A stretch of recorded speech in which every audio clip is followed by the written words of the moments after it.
आपकी आवाज में आज बात किसानों के लिए लाए गए कृषि बिल और बिल पर लगातार जारी बवाल की। केंद्र की मोदी सरकार किसानों की बेहतरी का दावा करते हुए जिन 3 बिलों को लेकर आई है, देश भर में विपक्ष उनका विरोध कर रहा है। छत्तीसगढ़ कांग्रेस और बघेल सरकार भी लगातार बिल पर हमलावर है। खुद सीएम बघेल ने प्रेस कॉन्फ्रेंस कर कृषि बिल को काला कानून बताया। वहीं साथ ही कांग्रेस ने मांग की कि देश भर में स्वामीनाथन आयोग की सिफारिशों को लागू किया जाए। उधर बीजेपी ने बघेल सरकार के वार पर पलटवार किया है। कई सवाल हैं जिनके जवाब जानने की कोशिश करेंगे। एक खास पैनल भी हमारे साथ जुड़ेगा, लेकिन आइए सबसे पहले एक रिपोर्ट देखते हैं।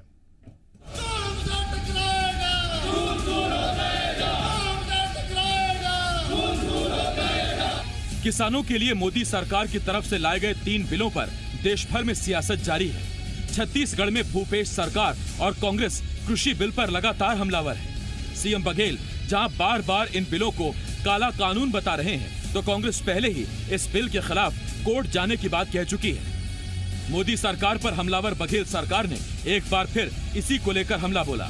खुद सीएम भूपेश बघेल ने प्रेस कॉन्फ्रेंस कर कृषि बिल को काला कानून बताकर साथ ही मोदी सरकार से देश भर में स्वामीनाथन आयोग की सिफारिशें लागू करने की मांग कर दी। भारतीय जनता पार्टी एनडीए की सरकार से हम मांग करते हैं ये काला कानून, जो श्रम कानून है, जो कृषि कानून है, उसे वापस ले। 1 नेशन, एक राष्ट्र, एक बाजार और एक कीमत करे और स्वामीनाथन कमेटी की रिपोर्ट शब्दशः लागू करे। एक तरफ जहां राज्य सरकार कृषि बिलों को लेकर मोदी सरकार पर हमलावर है, तो बीजेपी ने भी भूपेश बघेल सरकार को आड़े हाथों ले लिया। बीजेपी नेता सच्चिदानंद उपासने का कहना है, किसानों के हित का ये कानून तो पूरे देश में लागू होकर रहेगा। उन्होंने आरोप लगाया कि कांग्रेस को अपने और बिचौलियों की जेब की चिंता सता रही है। कृषि बिल पूरे देश में लागू होगा, किसानों का हित होगा। ये भारतीय जनता पार्टी का और माननीय मोदी जी की किसानों के हित की बात है।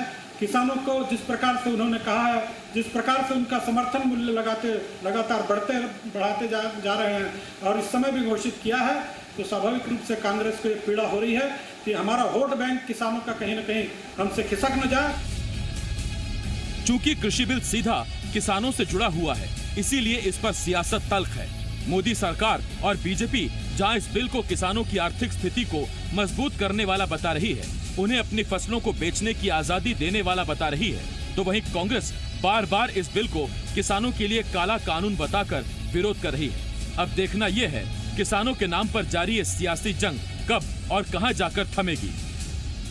सत्य प्रकाश, जी मीडिया, रायपुर। तो ये हमने आपको एक रिपोर्ट दिखाई और इस रिपोर्ट में हमने आपको बताया कि कृषि बिल पर छत्तीसगढ़ में भी लगातार सियासत हो रही है और देश भर में तो इस पर सियासत हो ही रही है। विपक्ष विरोध कर रहा है, सरकार इसकी पैरवी कर रही है, लेकिन उधर छत्तीसगढ़ में भी अब खुद कांग्रेस या सरकार दोनों इस कृषि बिल का जमकर विरोध कर रहे हैं। हमारे साथ 2 खास मेहमान जुड़ रहे हैं। हमारे साथ कांग्रेस के नेता और कृषक कल्याण परिषद के अध्यक्ष सुरेंद्र शर्मा जी, इसके साथ साथ बीजेपी के नेता संजय श्रीवास्तव जी हमारे साथ जुड़ रहे हैं। मैं आप दोनों का बहुत बहुत स्वागत करता हूं। सुरेंद्र जी, पहले तो आपको बहुत बधाई। आपसे पहली बार बात हुई तब जबकि नई जिम्मेदारी मिली परिषद की, और उसके साथ साथ पहला सवाल आपसे सुरेंद्र जी, आपने मांग की कि राष्ट्रपति इस पर दस्तखत ना करें। आपको मैं अपडेट दे दूं कि अब से कुछ देर पहले राष्ट्रपति ने तीनों बिलों पर दस्तखत कर दिए, यानी कि दस्तखत के साथ यह बिल कानून बन चुका है। तो अब यह बिल तो रहा नहीं, यह कानून बन चुका है। जी देखिए, केंद्र की सरकार जो है बहुमत में है और लोकतांत्रिक व्यवस्था के हिसाब से उन्होंने मनमर्जी तो किया ही है। कोरोना के समय बिना मतदान का मत विभाजन कराए और चुपचाप इस ढंग से जबरदस्ती एक अध्यादेश पहले ले आए जून में, फिर अभी उन्होंने उसको कानून भी बना दिया। राष्ट्रपति जी से आग्रह करने का हमारा अधिकार था। राष्ट्रपति पूरे राष्ट्र के मुखिया होते हैं, संवैधानिक प्रमुख होते हैं। इस नाते कांग्रेस पार्टी अपना विरोध दर्ज कराने का और आग्रह करने का अधिकार रखती है। उस अधिकार का उपयोग कांग्रेस पार्टी ने किया। महामहिम ने हमारे आग्रह को स्वीकार नहीं किया।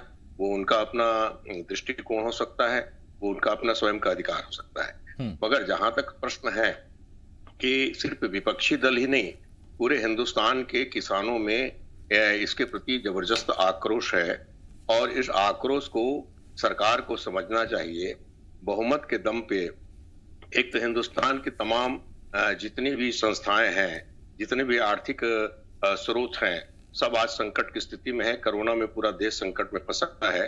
ले दे के एक किसानी का क्षेत्र, एक कृषि का क्षेत्र ऐसा क्षेत्र है जिसमें कुछ थोड़ी खुशहाली, थोड़ी सी हरियाली दिखाई दे रही है, उसको भी ये सरकार पूरी तरह से बर्बाद करने के लिए कटिबद्ध दिखाई देती है। ये हमारा दुर्भाग्य नहीं तो और क्या क्या कहा जा सकता है। सुरेंद्र जी, मुख्यमंत्री ने अपने प्रेस कॉन्फ्रेंस में कहा कि पहले भी व्यवस्था थी कि किसान जहां चाहे अपनी फसल बेच सकता है, तो अब जब ये कानून की शक्ल में आ गई है, कानून बन गया है, तो इस बार फिर कितनी हाय तौबा क्यों है, आपत्ति क्यों है? जब ये पहले से व्यवस्था है तो इसमें क्या नई चीज है? अब नहीं, इसमें नई चीज कुछ भी नहीं है। किसान अपने फसल को पहले भी कहीं भी बेच सकता था, उसमें कोई प्रतिबंध पहले भी नहीं था। तो फिर आप इसे काला कानून क्यों बता रहे हैं सर? नहीं, इसमें काला कानून जो इसके पीछे एमएसपी को गायब करने की जो प्रथा चल रही है, शांता कुमार की जो रिपोर्ट जो है, जिसके हिसाब से न्यूनतम समर्थन मूल्य को समाप्त करके अधिक से अधिक सब खाद्य निगम को समाप्त करने की जो सिफारिश की गई है, उसके अनुरूप ये सरकार कदम आगे बढ़ा रही है। इसमें सिर्फ बाजार को उन्मुक्त करने वाला विषय नहीं है। आप इसके साथ साथ जोड़ के उसको भी देखिए ना कि अनाज को, दलहन को, तिलहन को आवश्यक वस्तु अधिनियम से बाहर कर दिया जाएगा। कारपोरेट और ट्रेडर्स जो हैं, इसकी असीमित ट्रेडिंग कर सकेंगे, असीमित स्टॉक कर सकेंगे, अपनी मर्जी के हिसाब से उसको बाजार में लाएंगे, अपनी मर्जी के हिसाब से उसका कीमत वसूल करेंगे। इस बात को भी समझिए ना। इसके साथ ही साथ कॉन्ट्रैक्ट फार्मिंग जैसी एक खतरनाक चीज जो है, वो विदेशों में कई जगह लागू है और उसको लोग भुगत रहे हैं। और इस तरह के प्रयास बिहार में भी इसी तरह के कानून लाए जा चुके हैं। आज वहां के किसानों को न्यूनतम समर्थन मूल्य नहीं मिल रहा है और ये एक बहुत बड़ी सोची समझी रणनीति के तहत सरकार जो है किसानी को, कृषि को जो समर्थन देती थी, जो महत्व देती थी और जो मदद करती थी, उससे हाथ खींचने की जो कोशिश हो रही है, इससे किसान बड़े चिंतित हैं, बड़े परेशान हैं, द्वेलित हैं, आक्रोशित हैं। और निश्चित रूप से छत्तीसगढ़ की सरकार, छत्तीसगढ़ कांग्रेस पार्टी अपनी जिम्मेदारी मैं सुरेंद्र जी उस पर आता हूं आपके पास। मुझे अभी आपसे बहुत कुछ सवाल पूछने हैं, उससे पहले संजय जी मैं आपके पास आ रहा हूं। संजय जी, मेरा सवाल आपसे ये, चलिए समझ में आता है कि विरोधियों का काम है विरोध करना, वो आपके हर फैसले का विरोध करेंगे, लेकिन संजय जी, कृषि बिल से ज्यादा तो बड़ा कोरोना था, कोरोना से ज्यादा बड़ी चीज हमारे देश में नोटबंदी हुई। लेकिन 22 साल के किसी साथी ने अगर आपका साथ छोड़ दिया ये कहते हुए कि आप किसानों की इस बार अनदेखी कर रहे हैं, कुछ तो बात रही होगी। या तो आप समझा नहीं पाए या दरअसल वो ऐसी चीज समझ गए जो आप समझा नहीं पा रहे हैं। देखिए आसिफ जी, जब बड़े फैसले होते हैं, बड़े निर्णय होते हैं, तो कुछ दिक्कतें सामने आती हैं। इस बात को आप भी समझते हैं। कुछ कहते हैं, मैं ये नहीं कहना चाहता कि कुछ पेड़ हिलते भी है, जो कहते हैं ना, इस तरह की स्थिति होती है। देखिए, मैं प्रारंभ कहीं और से करना चाहता था, लेकिन आपने चूंकि बातचीत जहां से प्रारंभ की है, इस देश के अंदर में देश की आजादी के बाद से किसानों की आर्थिक दशा ठीक हो, इसके लिए केवल चिंता ही कांग्रेस ने करी, लेकिन उसमें आमूलचूल परिवर्तन कहीं दिखाई नहीं दिया। चाहे एमएसपी की बात करें, चाहे उनके लिए पैकेज की बात करें, चाहे संसाधनों की बात करें। पहला सवाल तो यही जाता है कि 60-70 वर्षों तक आपने केंद्र और राज्यों के अंदर में सरकार थी, लेकिन आपने उनकी आर्थिक दशा ठीक नहीं करी। नहीं तो शायद आज ये चुनौती है, ये सवाल बीजेपी की सरकार या एनडीए की सरकार के समक्ष नहीं होता। देखिए, आज छत्तीसगढ़ की बात है, कोरोना आपने कहा, लेकिन आज बहुत लंबा समय नहीं है। कोरोना में क्या हाल है छत्तीसगढ़ का, क्या प्राथमिकता है, क्या आंदोलन है, क्या यहाँ पर शपथ ग्रहण हो रहा है, क्या हो रहा है, ये सब मैं इस पर नहीं जाना चाहता आज, क्योंकि एक महत्वपूर्ण विषय पर आज चर्चा आपने यहाँ पे रखी है। देखिए, पहला मेरा स्पष्ट आरोप नहीं, ये सिद्ध है कि इनका धर्म है कि बीजेपी की कोई भी योजनाएं हैं, क्योंकि बीजेपी का विरोध नहीं करेंगे तो शायद कांग्रेस की स्थिति बद से बदतर होती जाएगी। इसलिए कहीं ना कहीं किसी पॉइंट को निकालकर, रेस करके, लोगों को भड़काकर, भरमाकर हम किस तरीके से लोगों को बरगला सके। नहीं, मैं आपको एक मंच देता हूं। आज आप जानते हैं जी मध्य प्रदेश छत्तीसगढ़, मध्य प्रदेश और छत्तीसगढ़ में देखा जाने वाला सबसे बड़ा चैनल है। 60% जनता मध्य प्रदेश छत्तीसगढ़ की, मध्य प्रदेश छत्तीसगढ़ देखती है। मैं आपसे सीधा एक सवाल पूछता हूं जिससे आप तमाम किसानों को मैसेज आज दे सकेंगे। संजय जी, मेरा सीधा सवाल यह है, दो बातों पर आप जरा स्थिति क्लियर कर दीजिए। पहला, जब आपने आलू प्याज जैसी चीजों को, दालों को जब आपने आवश्यक वस्तुओं से अलग रख दिया, तो फिर इसकी होल्डिंग नहीं होगी, इसकी कालाबाजारी नहीं होगी, स्टॉक लिमिट नहीं होगा, पहली बात। और दूसरी बात, हालांकि प्रधानमंत्री कह चुके हैं, लेकिन विपक्ष बार बार कह रहा है कि एमएसपी का अब तक आपने क्लियर नहीं किया है कि एमएसपी रखनी है कि हटानी है। देखिए, एमएसपी और एपीएमसी, अब मैं आरोप प्रत्यारोप पे नहीं जाना चाहता था, लेकिन कांग्रेस भी इससे कितनी सहमत है, ये पुराने रिकॉर्ड से भी हम निकाल कर देख लें, उनके वीडियो वायरल हो रहे हैं, आपने भी देखा होगा मीडिया से, ये आप समझ सकते हैं कि जब इनकी अनुकूलता रहती है तो सब कुछ ठीक है। चाहे राहुल गांधी जी का बयान हो, चाहे कपिल सिब्बल जी का संसद के अंदर में बयान हो, चाहे फिर माकन जी की प्रेस कॉन्फ्रेंस है, ये तमाम प्रकार के विषय हैं। इसको मैं यदि डिस्क्राइब करूंगा तो लंबा समय लग जाएगा। लेकिन कांग्रेस आज केवल राजनीति के नाम पर विरोध कर रही है। एमएसपी और एपीएमसी, एमएसपी अभी 4 दिन पहले जो रबी फसल है उसकी जब ये विरोध कर रहे हैं ना, विरोध कर रहे हैं, ये कृषि बिल के बाद की बात कर रहा हूं मैं, तब जाकर केंद्र की सरकार ने एमएसपी सभी, लगभग सभी फसलों की जो रबी फसल है उसकी एमएसपी की दरों में बढ़ी है। मेरे पास सामने चार्ट है, इतना समय नहीं है कि मैं आपके सामने बता सकूं। एपीएमसी की भी बात है, जो कि प्रोड्यूस मार्केटिंग जो कमेटी है, इसकी भी कांग्रेस ने इसका समर्थन किया है, इसकी भी जानकारी मैं आपको दे सकता हूं पढ़कर। लेकिन आज स्वयं कांग्रेस इस बिल को लाया था। 2009 और 2019 की हम चर्चा कर ले। 2009 की सरकार के समय जब इन्होंने कहा था कि हमारी सरकार में होगा, नहीं हुआ कोई बात नहीं, इनकी सरकार चली गई। 2019 के इनके मैनिफेस्टो में क्या है, आज यदि इस पर चर्चा हो जाए और उस मैनिफेस्टो में आपने जो विषय जोड़ा था उसका अर्थ क्या है, यदि ये कांग्रेस के नेता एवं मुख्यमंत्री भूपेश बघेल जी भी समझा दे तो हम छत्तीसगढ़ के अंदर में इसका विरोध नहीं करेंगे। संजय जी, मैं लौट रहा हूं इस पर आपके पास। संजय जी, मैं आता हूं आपके पास इस पर। कृषि संबंध, संजय जी, मैं आता हूं इस पर आपके पास। मैं तो देखिए शर्मा जी, हाँ संजय जी आता हूं आपके पास। शर्मा जी, मेरा आपसे एक सवाल, तब जबकि आप कहते हैं कि 6 साल की मोदी सरकार, 7 साल की मोदी सरकार इतना सब कुछ कर रही है, सिर्फ एक स्वामीनाथन आयोग की सिफारिशें लागू क्यों नहीं करती है?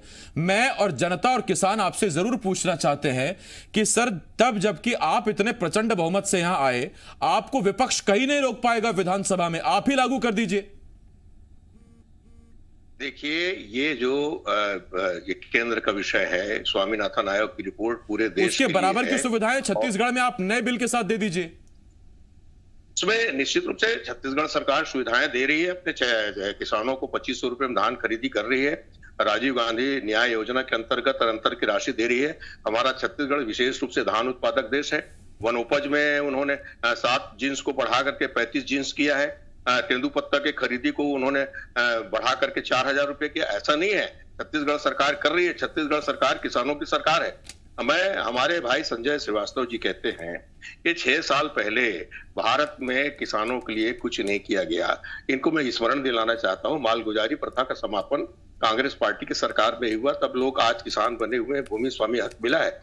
इंदिरा जी के हरित क्रांति के कारण ही पूरा भारत देश अन्न उत्पादन में आत्मनिर्भर हुआ है। आज भारत जो है इतने ज्यादा अन्न का उत्पादन करता है कि हम विदेशों को भी पालने की हैसियत रखते हैं। इस तरह की बातें कहना कि 6 साल पहले भारत में कुछ भी नहीं होता था, जो कुछ भी किया इन्होंने 6 साल में इन्हीं लोगों ने किया। और इन्होंने नोटबंदी लागू किया, इन्होंने जीएसटी लागू किया, उसका क्या परिणाम निकला उसको देश देख रहा है। किसानों के अंदर भय जो पैदा हो रहा है उसका कारण ये नहीं है, खाली ये बिल नहीं है। जो पिछले 6 साल के अनुभव हैं, पिछले साल में जिस बात को कह के देश के माननीय प्रधानमंत्री जी ने कहा कि नक्सलवाद, आतंकवाद समाप्त होगा, काला धन बाहर आएगा, नोटबंदी लागू कर रहे हैं, जीएसटी लागू होगा, भारत की इकोनॉमी आगे बढ़ेगी, ये सारी बातें तो मिथ्या साबित हुई। आज -2-3% के इकोनॉमी पे भारत देश खड़ा है। और ऐसी स्थिति में एक जो कृषि का क्षेत्र है उसमें आप मनमाने ढंग से मत विभाजन कराए बगैर वहां पर सांसद रात को धरना देने के लिए मजबूर हो गए। ऐसी परिस्थिति में आप इस तरह के नियम को लागू करते हैं। मैं आपको एक अंतर बताना चाहता हूं कि देखिए, खरीफ फसल में सरकार एमएसपी देती है, अपने छत्तीसगढ़ की बात, मगर रबी के धान में सरकार एमएसपी नहीं देती। आज लोग रबी फसल को 1200-1300 रुपए में बेचने के लिए मजबूर है अगर सरकार सपोर्ट नहीं करेगी। और दूसरी बात, जो आपने एक प्रश्न किया संजय भाई से, अभी कोरोना काल में आपको मैं बताना चाहता हूं एक छोटा सा उदाहरण। अब 25 रुपए में मिलने वाला गुड़ाखू 300-300 रुपए में बिका है। स्टॉक होल्डिंग करके लोग किस तरह से करेंगे, इस बात की आप कल्पना कीजिए कि अगर इस देश में आटा जरूरी नहीं है तो क्या डाटा जरूरी है? आटा को, तेल को, चावल को, गेहूं को, सब्जी को, फल को, इनको आप आवश्यक वस्तु अधिनियम से बाहर कर देंगे तो क्या डाटा को जरूरी करेंगे? आप किस चीज को जरूरी करेंगे? लोग खाएंगे क्या? चाहे बड़ा आदमी हो, छोटा आदमी हो, गरीब हो, भिखारी हो, कोई भी व्यक्ति हो, उसका जीवन यापन तो भोजन से ही होता है। और भोजन की सारी चीजें कृषि उत्पाद से आती हैं भाई साहब। इसलिए का किसान चिंतित है। और कल को कारपोरेट की जब एग्रीकल्चर होगा, कारपोरेट की जब खेती होगी, तो कारपोरेट जो है अपनी मर्जी की खेती कराएगा वहां पर किसानों से, अपनी मर्जी से वहां के भौगोलिक परिस्थितियों को देखे बगैर जिस चीज में उसको आमदनी होगी उस चीज की खेती करेगा। और जब उसकी मर्जी होगी, जब उसको मुनाफा मिलेगा, तब उसको बाजार में नहीं तो अभी सरकार ने कहां कह दिया कि हर किसान को कॉर्पोरेट के साथ लिंकअप करना ही पड़ेगा। अगर किसी किसान को कॉर्पोरेट के साथ लिंकअप नहीं करना है, उसे पारंपरिक तरीके से अपने दम पर खेती करनी है, तो उसके लिए वो स्वतंत्र है। जहां तक मेरी जानकारी बिल में ऐसा नहीं है। आप बताइए सुरेंद्र जी, आपके पास अलग जानकारी तो नहीं, बिल में ऐसी कोई बात नहीं है। मगर मैं किसान हूं, मैं आपको बता रहा हूं जी, किसान इतना मजबूत हो जाएगा कि उसको अपनी जमीन को सिवाय किराए में देने के उसके पास कोई विकल्प नहीं रह जाएगा। एक तरफ तो पूरी मशीनीकृत और एकदम हाई प्रोफाइल औद्योगिक की तरह कृषि होगी। छोटा मोटा किसान वहां कहां पर टिकेगा, कहां पर जाकर खड़ा होगा? ये बोलते हैं कि पूरा हमने मंडी को खोल दिया है, हमारे महानदी में तरबूज की खेती होती है। यहाँ के तरबूज दुबई जाता है, मगर यहाँ कोई किसान तरबूज लेके दुबई नहीं जाता, ट्रेडर्स लोग जाते हैं। यहाँ का टमाटर पाकिस्तान जाता है, मगर हिंदुस्तान का किसान टमाटर लेके पाकिस्तान नहीं जाता, ट्रेडर्स लोग जाते हैं।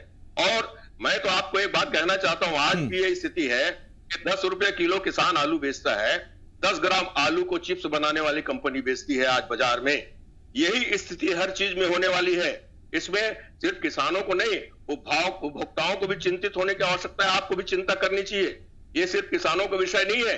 आने वाले समय में ये सरकार जो है नहीं, देखिए सुरेंद्र जी, आपने कहा किसान है, आप किसान हैं। मैं भी देखिए कोई बहुत ऑक्सफोर्ड से नहीं पढ़ के आया, मेरे भी पिता दादा खेती करते रहे। उसमें तो मैं आपसे एक बात कहना चाहता हूं, आम आदमी आज इस बात को लेकर चिंतित है। नहीं, बात सुनिए, इसे व्यक्तिगत मैं नहीं लूंगा, आप सुनिए सुरेंद्र जी।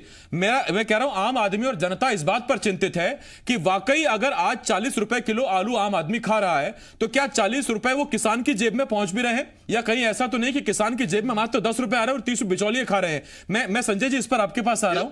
संजय जी, मैं इस पर आपके पास आ रहा हूं। संजय जी, आपका ये बिल ये क्या गारंटी देता है कि अगर 40 रुपए किलो आलू आम आदमी खा रहा है और वो कीमत चुका भी रहा है, तो क्या उसके मन में ये संतोष होना चाहिए कि ये 40 रुपए सीधा किसान की जेब में जा रहे हैं?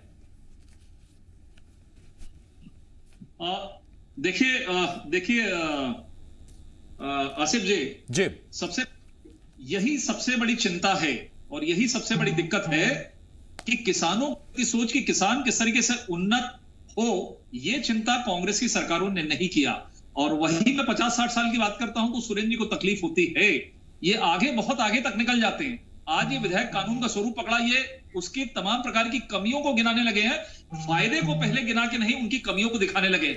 आज किसान जो अन्नदाता जिसको हम कहते हैं, आप भी कहते हैं अन्नदाता, लेकिन किसान सक्षम नहीं हो पाया 70 वर्षों के अंदर में देश की आजादी के। संजय जी, आपका कुछ ऑडियो में शायद कुछ टेक्निकल मिस्टेक है, तो मैं बहुत धन्यवाद आपका हमारे साथ जुड़ने के लिए। संजय श्रीवास्तव हमारे साथ जुड़े हुए थे।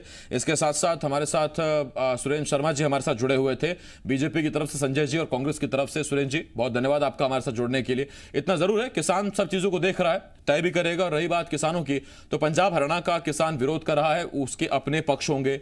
अकाली ने एनडीए का साथ छोड़ दिया, अलग हो गए, उनका अपना पक्ष होगा। लेकिन छत्तीसगढ़ का किसान अपने हिसाब से देख रहा है चीजों को। और सबसे बड़ी बात, किसान भी बेहतर देखता है कि कितने रेट पर हमसे आड़त बिचौलिए ले जाते हैं और फिर कितने रेट पर वो हमारे ही पड़ोसी को उपभोक्ता को चीज मिलती है, वो कीमत पर आम जनता को मिलती है। इस बीच में जो मार्जिन है, क्या उसका हकदार किसान नहीं है या सिर्फ बिचौलिए उसके हकदार है? और क्या ये नया बिल उन बिचौलियों को खत्म करता है, वो इतना बड़ा मार्जिन खत्म करता है? ये सवाल जरूर उठेगा और ये किसान सोच भी रहा है, देख भी रहा है। छोटा सा ब्रेक है, बहुत जल्द लौट रहे हैं कुछ और खबरों के साथ।